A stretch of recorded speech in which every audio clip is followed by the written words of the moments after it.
Good morning.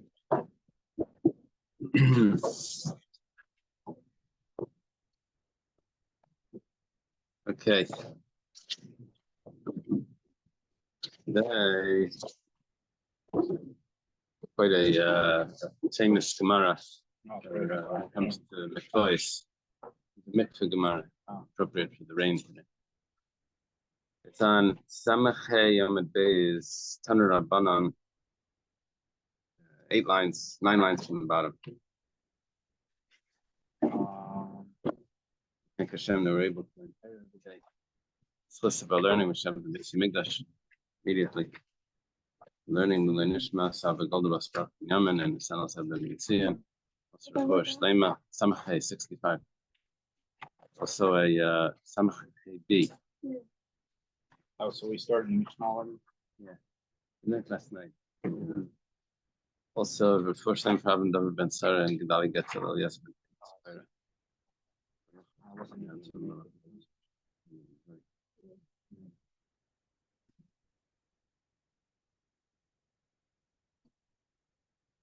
Okay, the Gemara starts like this: Tan Rabbanan. Tziner shachakol b'seif kavu. You have a pipe. A pipe could mean it's a full pipe. Could mean it's a half a pipe. It's probably a half a pipe, but it's a pipe. It allows water to flow down. Hollowed out. Hollowed out, right? So, if it was chiseled out, could be wood, could be stone. If it was chiseled out, and then it was attached to the ground. So it started off as a vessel, and then you try to make it not a vessel by attaching it to the ground. So that's already too late. And the way a mikveh needs to be made is that the water comes naturally from the rain into the still waters, into the pit that's holding the water still. That's the way a mikveh has to be made. If you get the rainwater through a pipe, goes to something, and then a pipe takes it. So the pipe has a problem of shuvim. The truth is that a pipe doesn't really have a problem of shuvim because we use pipes all the time. In the mikveh, how does it work? Problem is, the Taisus points out that the problem is that in the pipe, you have these little grooves in the pipe to catch the pebbles so that the water flows above it. And those grooves in the pipe, that's what creates the problem. That's Taisus adds that in, that's the real issue that we're dealing with. Okay, so it's a tzinar. It's a pipe that started off as a vessel. You attached it to the ground. The Brisa says, "Paisalas a mikvah." That would invalidate a mikvah because water needs to come straight from the sky without any human intervention, straight into the mikvah. Kavul b'seif chakku. Let's say you put that wood into the floor. You know, it's probably water coming down the mountain or something, and you wanted to direct it to go into the mikveh. So you put that wood into the floor, and then you started to chisel into that wood where you want the water exactly to go.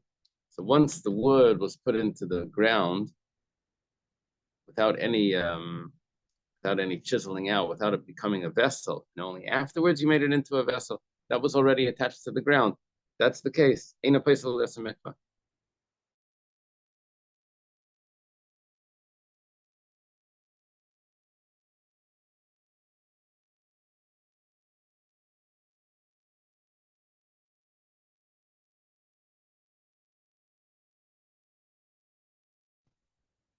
Yeah. Oh, it's through the phone. It's not through the wireless. Okay. Okay. So couple. So ain't a place. So okay. So we have a contrast over here between two possible types, two types of pipes. One is that it was chiseled out before it was attached to the ground. One is it was attached to the ground and then it was chiseled out. Which one is better for the mikveh? You first attach it to the ground and then you chisel it out. That's better for the mikveh. It makes the mikveh. The water that comes through that is going to be kosher. Okay, it's not because the pipe isn't considered a vessel. The term for drawn water, which is not valid for a mikveh, is called shu'uvim. Shu'uv means drawn.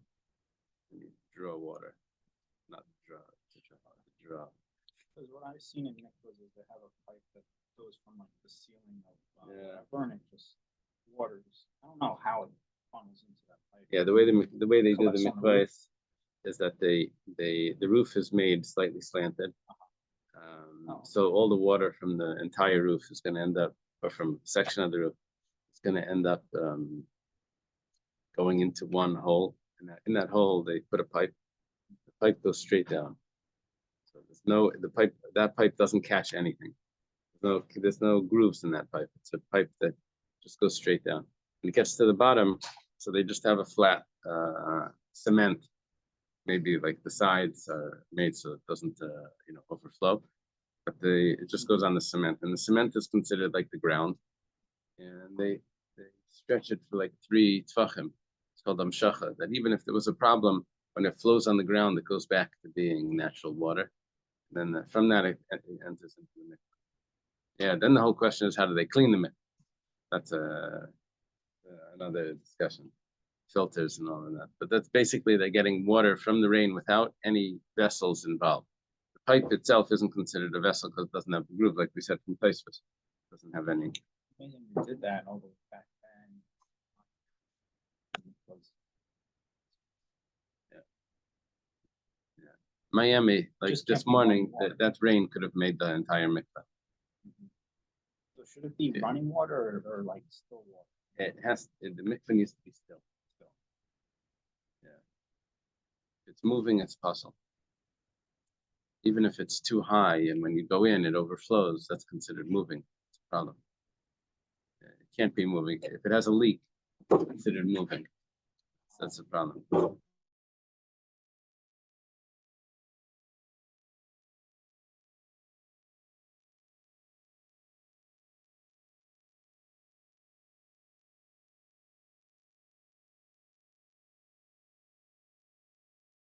It doesn't seem to be the opinion of Rebbe Lezer, and it doesn't seem to be the opinion of the Rabbanan. Well, the Gemara says, hey, Rebbe Lezer, which Rebbe Lezer were you talking about? Rebbe Lezer is Rebbe Lezer ben Horkenes, the student of Rabbi Yechon ben Zakkai, one of those 5 students that the Mishnah discusses. Farsid Sheina Mabed Tipa. It's funny. When you talk about McVice, it says that he was a cemented cistern that doesn't lose a drop, right? That's the expression for Rabbi Lezer. Yeah, it has nothing to do with this discussion here, but that's just the description of Rabbi Lezer. So Rabbi Eliezer, which Rabbi Lezer? Now, when we say which Rabbi Lezer, we don't mean which Rabbi Eliezer. There's only one Rabbi Eliezer, Lezer ben Horkenes. We say, which opinion of Rabbi Eliezer are you saying doesn't fit with this statement of Brisa? So we say, Elaim, Rabbi Eliezer the bias. Maybe it's Rabbi Eliezer of the house. We had a discussion. If someone sells a house, if he doesn't sell together with it the mill, he only sold the house, he didn't sell the mill. He says, well, there's different types of mills. There's a mill that was attached to the house, that was a naturally part of the house, that you then chiseled out some stone and you made it into a millstone. It was attached to the wall of the house. So that is, yes, sold with the house. But if you took a stone, made it into a millstone, and then you attached it to the house, you drilled it in, you screwed it into the house. So that the Chachamim say was not sold with the house. And Rabbi Eliezer says it was, yes, sold with the house. Even though it was a millstone before it was attached to the house. We're doing this comparison. A millstone that was already a millstone before it was attached to the house. According to Rabbi Eliezer, after you attach it to the house, it becomes part of the house. It becomes like karka. It becomes like just like land. So we should say the same thing when it comes to the pipe that's used for the mikveh. Even though it was a pipe beforehand, but once you attach it, it should be part of the land. It should not pass the mikveh. So this would be when we said that the brisa doesn't fit with Rebbe Lezer, it would be it doesn't fit with this Rebbe Lezer. Yeah, it fits. Rebbe Lezer says once you attach it, it takes away its original status. It's like batal to the karka. Yeah. And over here we're saying that it doesn't become batal once you attach it. The Gemara says, well, that's not necessarily so. The Gemara says, still behind the taima. Maybe you can't compare what gets sold along with the house to the laws of mayim she'uvim in a mikveh. Because maybe the reason for the sale is that what gets sold with the house? Time of the Rebbe Lezer. I know time of maybe I know time of the Rebbe Lezer. Savar Meichabayin Yafamay. Maybe Rebbe Lezer holds that even though it's considered a vessel, but because a person sells generously, so he'll sell even a vessel, right? If it's attached, he'll sell his refrigerator along with the house. We don't say, well, no, that's a vessel. Sell his washing machine, air handler, it's air conditioning, central air conditioning, comes along with the house. Maybe, I don't know, it's attached. But yeah, that's what we're saying. Even though it's attached, it was obviously made in a factory and brought over on a truck and attached, right? Even though it's attached, but it's sold with the house. So that's by a sale. That doesn't mean that it's not a vessel. So you have no proof that Rabbi Eliezer would invalidate, invalidate or validate. Let me just see. You have no proof that Rabbi Eliezer would say that a mikveh that has a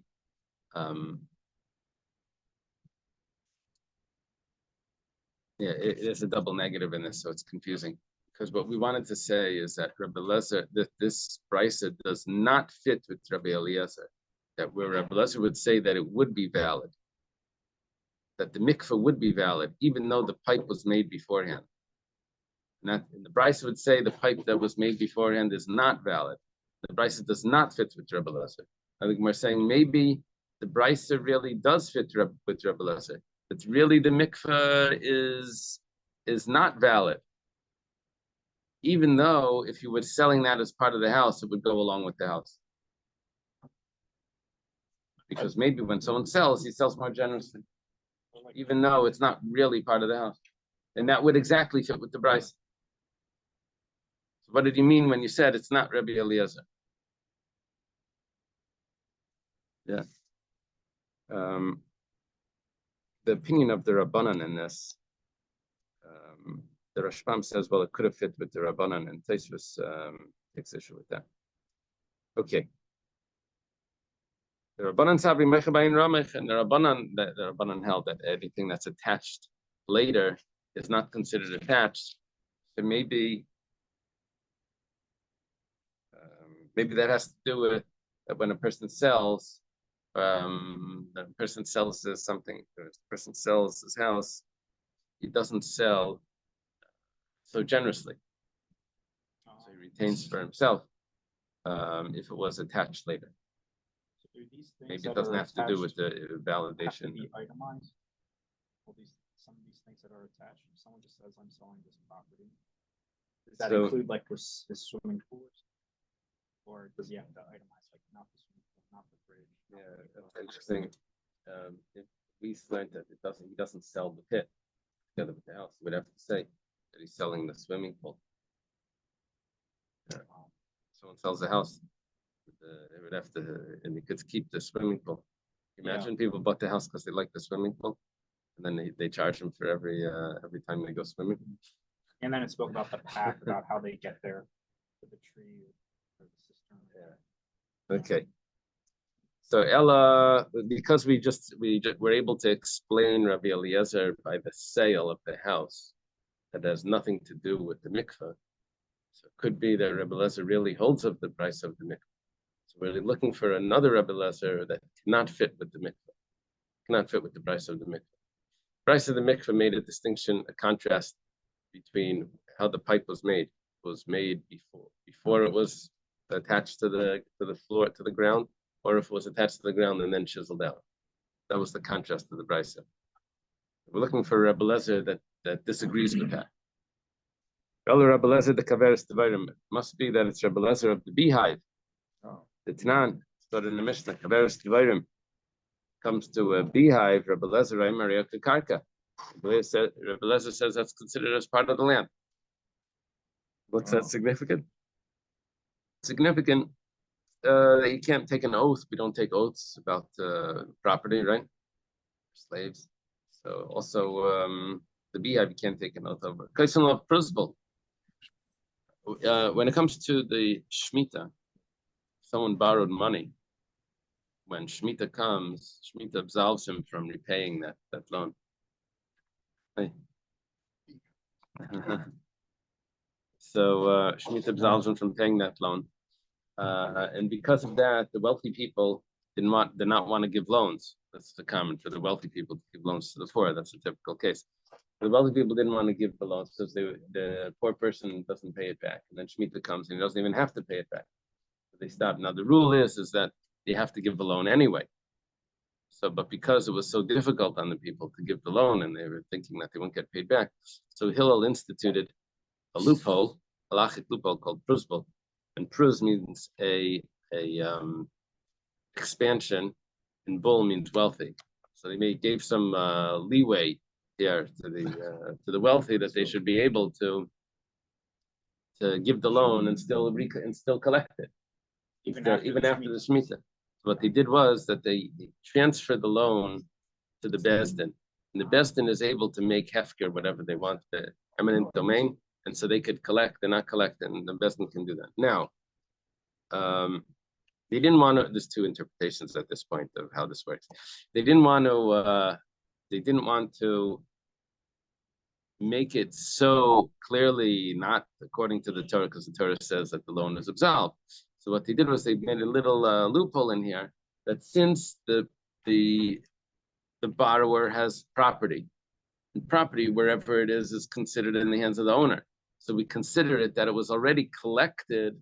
The loan was already collected by the lender via the property that he has. So it's as if there was like a property transfer, even though nothing actually transferred. It was like the property was the collateral, and the collateral is a partial payment of the loan. So that was like a little loophole to say it's not really violating the Torah, this institution of the prusbul, because the property is there. It's as if it's already collected. That's the way the Rashbam writes it over here. And he says, however, my grandfather, Rashbam writes, I want to see that inside. It's on Samach Vav, Amad Aleph. When we Rebbe Zikni is at Sal Shamati, it's I don't know, maybe like 11 lines down in the Rashi, in the Rashbam. He says, and I heard from my grandfather that the reason why it only works with property, prusbul only works with property, is because it was more common for a wealthy person to lend money to someone that had property. Didn't have property, you wouldn't lend it. And since the institution of the prusbul was made in the most common situations, not in abnormal situations, so the prusbul only works when there's property. That was the normal situation. Yeah, two interpretations of why property is necessary for a prusbul. Whatever the case is, if there's a poor person that doesn't have property, but he does have a beehive, we consider the beehive property. And so we're saying over here, Rabbi Lezer says, yes, the beehive is property. Kaisan prusbul, you can write a prusbul just because of the beehive. The beehive is attached to the ground. Potential ownership of the property. Potential ownership of the guy is lending the person who owns property money. So he wants a mashkin. Right. The only mashkin the guy has is property. Right. Can he use that property? Yeah. As a mashkin? Yeah. Or even That's a regular mashkin. That's a regular mortgage. Mashkin is no, what I'm saying, but today a regular mashkin would be a mortgage. Yeah. So this is. I don't think so. I think. So is this assertion that the beehive is land that would support the prusbul? Yeah. Well, wouldn't it still depend on the nature of the beehive? Are there beehives that are transportable? Yeah, we said there was something in this. Some of the commentators discussed something like that.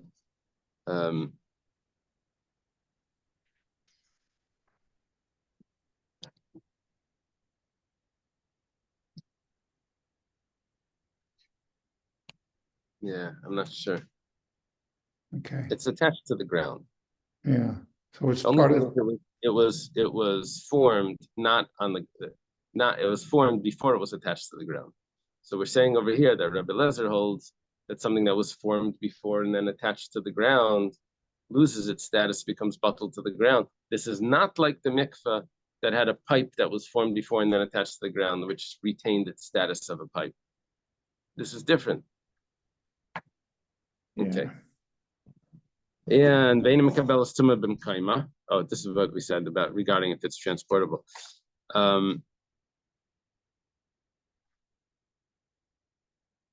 That when it's in its place, it's not Mekabel Tuma.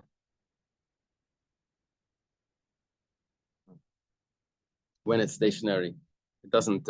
It's not susceptible to impurity, just like anything that's attached to the ground. Now, this is interesting that it's considered growing from the ground. If someone extracts the honey from the beehive on Shabbos, it's considered like he's removing something from its growth, from its attached to the ground. Yeah. But it says he's not right. That's the next opinion. That's the Chachamim. Rabbi Lezer's opinion is that he is Chayv Chatas. Rabbi Lezer considers it as attached to the ground. No, we've had beehives in our property, in our house, because that area used to be filled with beehives. So beehives in general, you don't see a beehive on the ground. You see a beehive that established itself in a tree, which is attached to the ground. Right. So is that what we're talking about?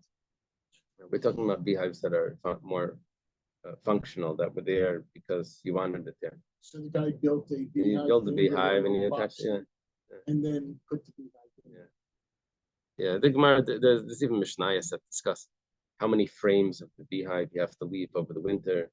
Beehive, they made it with frames. They were doing, it's not, and I'm not sure. I don't know how modern it is. That those, you could call it English beehives.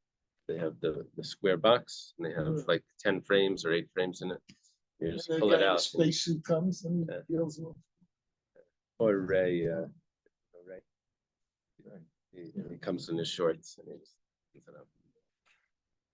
This guy, well, he's like a farmer, but he's like, yeah, I don't need any suits, whatever. Okay. So the Chachamim argue on this, and they say that the beehive is not considered like the ground because you built it beforehand, and then you attached it to the ground. You can't use it as land. As for a principle, it's not land. And it even becomes impure if impurity touches it. It itself will become impure. But if someone removes the honey from it on Shabbos, he's exempt. Okay. Well, we seem to have a statement over here of Rabbi Lezer that would contradict the brisa about the mikveh. We say, so here it's perfect. It doesn't fit with Rabbi Lezer. That's exactly what we were talking about. Where it says maybe not Hasam Kedamar Rabbi Lezer Taima. Over there, it's because Rabbi Lezer gave the reasoning. Damar Rabbi Lezer, my time with Rabbi Eliezer. It's a little confusing.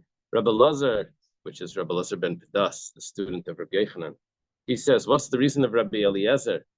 Rabbi Lezer ben Horkinus, the student of Rabbi Yochanan Zakkai. Yeah, it's several generations apart. So what's the Rabbi Lezer says? What's the reason of Rabbi Eliezer? The Ksiv, you have a special verse that discusses this. It says, "Vayitbal Isa biyaris dvash hadvash mayara tells men b'Shabbos chayiv chatas avdvash redim men b'Shabbos chayiv chatas." It was a battle with the Pelishtim, and or rather, there was like about to be a battle with the Pelishtim, and they were going to go, and Shaul says that he said that there was no one was allowed to eat that day. They were going to go into fighting, and no one should eat. And Yonasan wasn't there together with the people. Yonasan tells the lad that was with him, "Let's see if maybe Hashem will do a miracle for us."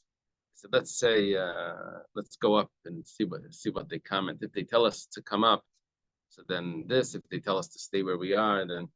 Anyway, he went into the Philistine camp and he killed a lot of the Philistines. It was like a big victory. On his way back, so he was very hungry. So there was a beehive. It says Yaris Dvash, the forest. Maybe it wasn't a beehive. Maybe it was. Maybe it means it was like sugarcane. Forest of honey. Forest of honey. Anyway, whatever it is, it was bees' honey. Whatever it is, he put a stick in it and he ate from it. And then Shaul found out that someone had eaten, and he said, "Who was it that ate?" And whoever ate is supposed to die. And then people said, no, how could the person that did the victory die because of the thing? He didn't know. Anyway, Yonasan's life was saved. Whatever it is, in that verse it says that he took his stick and he dipped it into the forest of honey. Now the wording there, the forest of honey, teaches us a lesson that just like a forest, that anyone that removes something that's attached to the forest on Shabbos is chayiv. So too, so anyone that removes honey from the hive is chayiv. But that's a special pasuk that teaches me that. It's funny. I'm learning it from Tanakh. This could be problematic. You don't always learn halachas from Tanakh, from Nach, right? Anyway, whatever the case is, that does not tell me anything about the vessel that's attached to the ground regarding the mikveh. That's what the Gemara is saying. We don't know anything if Rebbe Lezer would hold that it's considered a vessel or it's not considered a vessel. It's something that was made before and then attached to the ground. Gemara tries again. Elo Rebbe Lezer, the daf. Maybe we're talking about Rebbe Lezer of the daf. Daf means a board. A board. So which Rebbe? It's always Rebbe Lezer ben Horkenes, but we're saying which opinion of Rebbe Lezer. Now the reason why a Gemara, a page of Gemara is called a daf is because it's like a board, like a sheet. One sheet is called a daf. Both sides is called a daf. The amud is just a column, one amud. Theoretically, you can have 4 amudim on the daf. We only have 2 because the Gemara only has 1 column. A blot is a leaf. In English, even so the English word, like a leaf from a tree. Yeah, a blot is so like he turns over a new leaf. So that's a new. So a leaf is the blot. The whole page. The whole page is the blot. The amud is just the column. In Likutei Torah, when you say amud aleph, amud beis, you're still on the same side of the page because there's 2 columns. You have to say amud gimel and amud dalet to get to the other side of the page. In Likutei Torah. Yeah, if you have more than 1 column, amud just means a column. Okay. But Rashi and Tosfos always have the same page. Yeah, usually. So the honey thing that you dip in, is that a board? No, that was his makel. It says he took his makel and. Okay, so it's the daf. Here we're not talking about a daf. We're talking about the Tanan was started in Mishnah daf shel nachtaimim. It was a board that the bakers use. Now, apparently, the bakers have it's very significant. The pastry chefs that board, but there's another interpretation here that it's not that board. It could be just a board that's used for selling. It's not so significant, but it's a board they just put it probably on a slant and they showed it. But whatever the case is, they attached it to the wall. The baker's gonna use it for whichever thing he needs it for, but it was attached to the wall. Now it started off not attached to the wall, and then they attached it to the wall. Very similar to our story with the mikveh, where you have a pipe that you later attached. Rebbe Lezer says that once it's attached to the wall, it becomes tar, it becomes part of the house, and anything that's part of the house is batal. It doesn't become tamei. Perfect. It doesn't fit with Rebbe Lezer because Rebbe Lezer holds that it becomes batal, and by the mikveh we say that a pipe that was attached does not become batal. We found it. The Chum say that it stays tamei. Where says mani? Rebbe Lezer.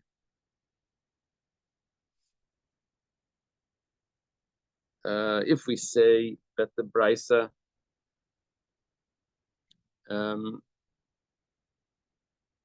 about the mikveh would be the opinion of Rebbe Lezer, then afilu chakel b'seif kavel. Then even if you first chiseled out the pipe and then you attached it to the ground, it still should be kosher, because Rebbe Lezer says once you attach it to the ground, it becomes batal to the ground. Rabbanan, and if it's the Rabbanan, afilu kavel b'seif chakel kunami. Then the Rabbanan over here hold that even if that after you attach it to the ground,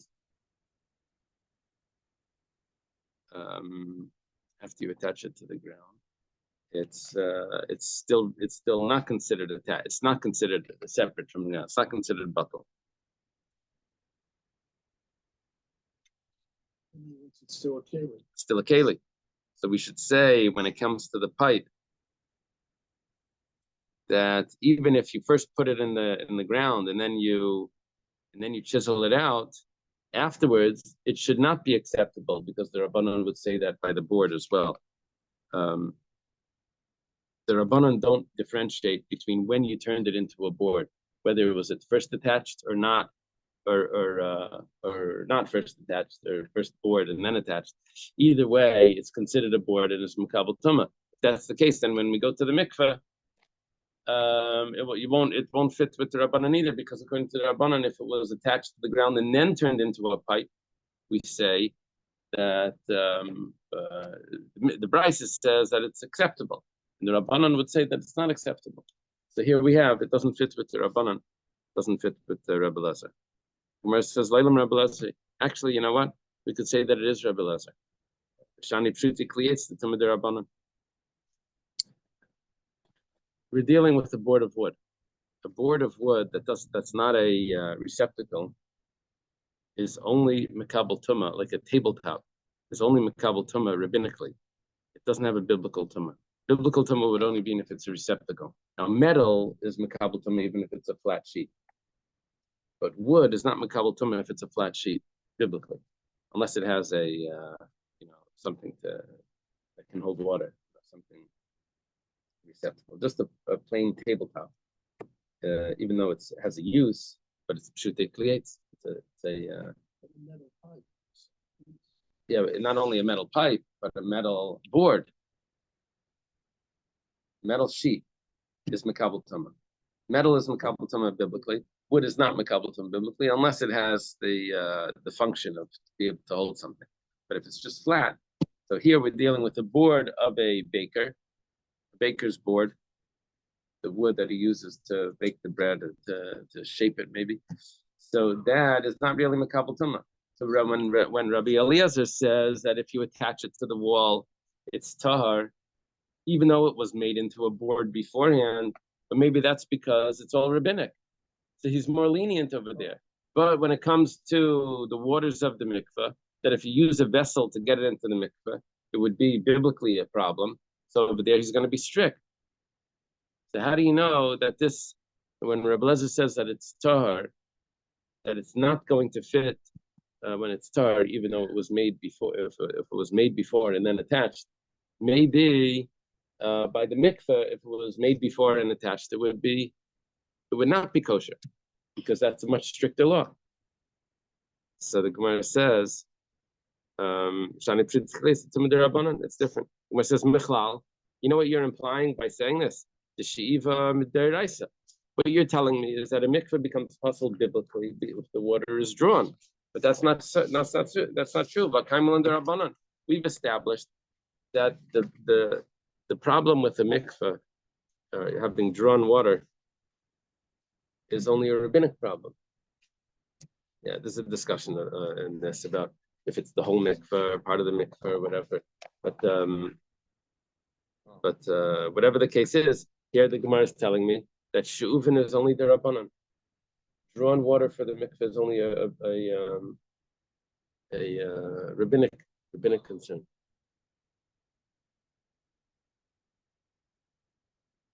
Yeah. It's not a receptacle. The wood, saying a piece of wood doesn't Makabel Tumah unless it's a receptacle. It's not Makabel Tumah biblically. A flat piece of wood, a board. Biblically, it doesn't. It does. Rabbinically, Rabbinically, it does. Oh, even a cup that's made out of wood. That's biblically Makabel Tumah because it's a receptacle. And a utensil like a wooden fork or a wooden knife. It's probably only if they can't hold any water in it. You know what? That would only be rabbinic. What? Yeah, a spoon would be. Because when you buy stuff, you have to. If it's metal, you have to put it in the mikveh, right? In the when you don't. But if it's a wooden receptacle, then you should. I don't think so. It says you should. I know. I'm thinking they say no. It's just like that. Do we title wooden spoons? No, they float. Just joking. You don't title ceramic. We don't title wood, right? We don't title wood. Even if it's in the shape. Anyone ever titled the spoon for B'dikas Chametz? No, I'm kidding. Okay. Right. Another thing is Amar Rabbi Yossi Bar Chanina b'daf Shamatachas machlekes. To make the matters more complicated, we weren't even talking about wood over there. We were talking about metal. So we were talking about the board that that the baker was using, Right. it wasn't even a wood board. We were saying that why was Rabbi Eliezer so lenient? Because it's only rabbinic. That's who was lenient, and therefore it doesn't have to necessarily tell me anything about what's going on with the mikveh. But it turns out that first of all, shuvim is only derabanan anyway. And second of all, the board is actually biblical because we're dealing with a metal board. Where it says leilam rabbanani. Really, we can just now flip it over and we can say exactly the opposite. We can say that really the author of the brisa would be the Rabbanan. The Rabbanan said that by a board, it's tamei. The board is tamei because it's metal, and it's a board. Whether you made it into a board after it was attached, or whether you made it into a board before it was attached, it's always tamei. So why by the mikveh are we more lenient? And do we say that if it was made into a pipe after it was attached, it's going to be acceptable? We say v'shani shiva derabanan. But shuvim is only rabbinic. That's why we're lenient by the mikveh. Really, the mikveh, if it would be a biblical law, even if you attach the wood or metal to the ground and then you made it into a pipe, that it would be tamei. But because drawn water in a mikveh is only rabbinic, so we're more lenient if it was first attached and then it was chiseled out. Where it says if you're so lenient, then we should be lenient by if you make it into a pipe and then attach it afterwards. It should become batal. It says no, that's so lenient we can't be, because shani hasim dekateres keli elav betalish, because once it's considered a vessel before it was attached, we don't allow it to be nullified after that. We consider it a vessel even afterwards. Rabbi Yosef has a question. Rainwater. The rule is that in order for grain, produce to become tamei, it needs to have become wet. Yeah. And not only that, but this becoming wet has to be done in a way that you're happy about it becoming wet. Not that it was intentional, got wet intentional. Not like today with the rain. Yeah. So let's say someone was happy about his tzrublin, which is the base of the mill, getting washed off. It rained on the base of the mill and cleaned it off. He's very happy about that. So the question is, Ma'ol is Roim. What's the aleph? Ma'ol lahachsher b'mes Roim. Would that rainwater that you were happy about for one thing, would that satisfy the conditions of making the grain, the produce, tamei, because it's making the produce wet? You're not happy about the produce getting wet necessarily, but you're happy about the base of the mill getting wet. The Gemara's question is like this: that what you need to be happy about getting wet can't be something that's ground. It has to be something that's detached from the ground. You have to be happy about that. So since over here this tzrublin is attached to the ground, we would consider it the ground, and so therefore the fact that you're happy about this tzrublin getting wet is meaningless. That's not a question. Where's our question? I'll leave it there. According to the rabbis that say that anything that's attached to the ground is not necessarily part of the ground, this means this is separate from the ground and it's getting wet. So we'd say, oh, we're happy about the rain. So the Amri, what's going to be the din? Do we say that the fact that we're happy about this, that satisfies that we're happy about the grain as well, or not? Take it. Gemara doesn't have an answer.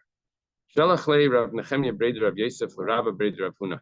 Rav Nechemia, Rav Yosef's son, has a question for Rabba, Rav Huna's son. Zuti, Rav Huna Zuti Lenardai. He sends a question to Rav Rabba, son of Rav Huna Zuti, to Nardai. Ki asya hach itzach legabach. Actually, it's not a question. It's sending a statement. When this woman comes to you, she wants to get money from the inheritance for her wedding. The rule is that a wedding costs about a tenth of what the father owns. 1/10. That's what we have. It's okay to have extravagant weddings. Yeah, that's about right today as well. It's okay to what? because the only thing people own is their house. 10% And a wedding is about 10% of the house value of your house. What are you gonna do when you marry off your If you little marry off child? 10 kids, yeah. You'll have to- Zero. So Get it says that backyard. when this woman comes to you, now you have to take from the property, be able to give to her what she's deserving for the wedding. In other words, what we do is we estimate how much the father would have given for her wedding, and now we take it from the estate for her to. So, but you take it from property. So it says that you can take it even from the sterubli, even from that base of the mill, which we said was considered attached to the ground. Amar Ravashi Kavin Bei Rav Kana. When I was by Rav Kana, Magbina Afilu Me'amala Debate. Even from the rental fee of the house, that was also considered property, because it's the income from the property. This is So the they're woman giving- that's not, Yeah, she wants to get married. if she was married, she doesn't get it. Right. Okay, let's leave it over here. We're at the Mishnah. Good Shabbos, everyone. Yeah, thank you so much. Have a good Shabbos. Have a good Shabbos, Shalom.